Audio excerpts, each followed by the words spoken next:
Hey guys, welcome back to my booth. Today I'll be checking out this mosquito killer lamp. I got it from lightinthebox.com for $30. Now these things have been around for some time, but a lot of their ads started popping up online very recently and it got me really curious. There isn't a shortage of tactics to deal with mosquitoes, but if this works as good as it claims, then you don't have to rub on lotions and buy repellent refills anymore. If gadget reviews, DIY projects, and life hacks are your thing, then consider subscribing to my booth and turn on the bell notifications so you don't miss out on any of the action. So here is the box, more like a carton. Inside we have the mosquito killer and a small brush to clean off insects from the trap compartment. The extension cord is right here. It's quite long as you can see and it's a USB cable.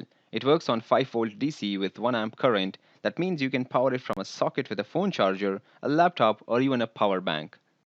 On the top we have the power button which gets activated by touch. The first time you touch it, it powers on and has a red light. Touch it again and it turns to blue. Once again and it turns purple. The fans spin the fastest when it's red and slows down one level with every touch until purple, after which it turns off. Now you might ask why will I want to run it on a low speed? Well, if the sound bothers you. But to be honest, it's super quiet. If you keep it even like 5 feet away, you can barely hear it. Now it's about a foot and a half from my camera, and this is how it sounds.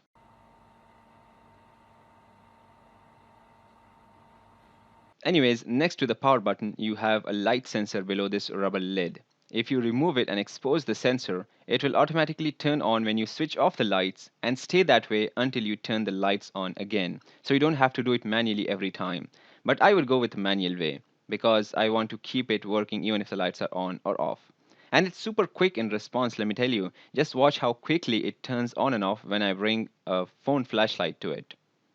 Now there are 8 nice and bright UV LEDs around this mushroom, below which we have the vents, below which we have a small fan over here, sort of like a computer fan. Once you switch it on, the lights start attracting the mosquitoes and other small insects, and the fan pulls them in once they reach this point. Let me give you a demo with some smoke. See, it even pulls it from a small distance apart.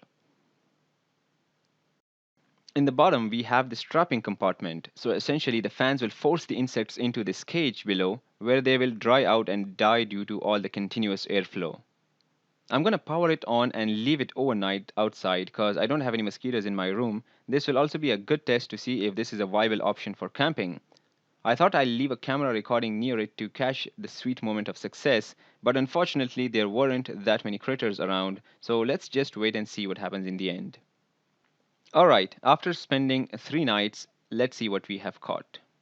I'm gonna carefully open the trapdoor and empty out our catch. There are some on the door itself.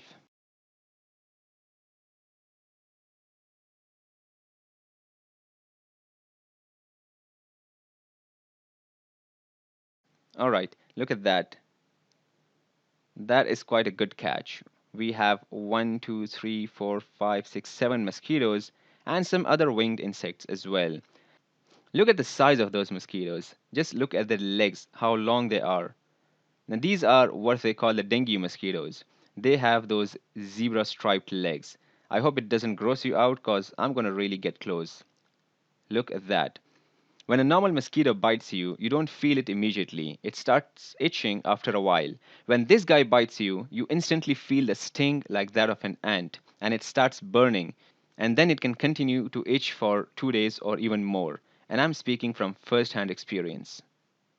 If it can lure and trap these, then I'm sure it can easily handle the normal ones. I have to admit, cleaning out the insects might not be the easiest with this kind of setup.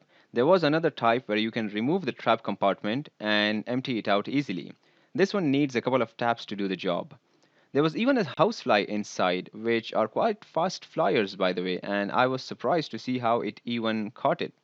But it was still alive and flying around in the cage when I switched it off, and it flew right out the vent. So you have to make sure you leave it on for a couple of hours so the insects can dry out and die from the airflow and then empty it out. I think it works pretty good. It works best when you place it in dark since the insects should have a beacon to come to. When the lights are on, it still attracts them because UV lights attracts them more than normal light, but it just doesn't stand out that much. But again, I don't have mosquito eyes, so I can't say for sure. What I can say is it works, and I haven't been bitten in the area I've been placing it since the day I placed it. So yeah, it looks good. It's effective, power efficient, can work from any power source. It is not noisy, so it won't ruin your sleep. Perfect if you have small children at home or if you're going on a camping trip. I'll leave the link in the description box below in case you want to check it out. That's it for now, guys. If you enjoyed this video, please hit that like button below. And while you're there, don't forget to subscribe to my booth for more gadget reviews, life hacks, and facts. You can also follow me on Instagram for extra content that I can't publish here. Click on the thumbnails to watch my other videos or check out my YouTube channel for more. And as always, thanks for watching.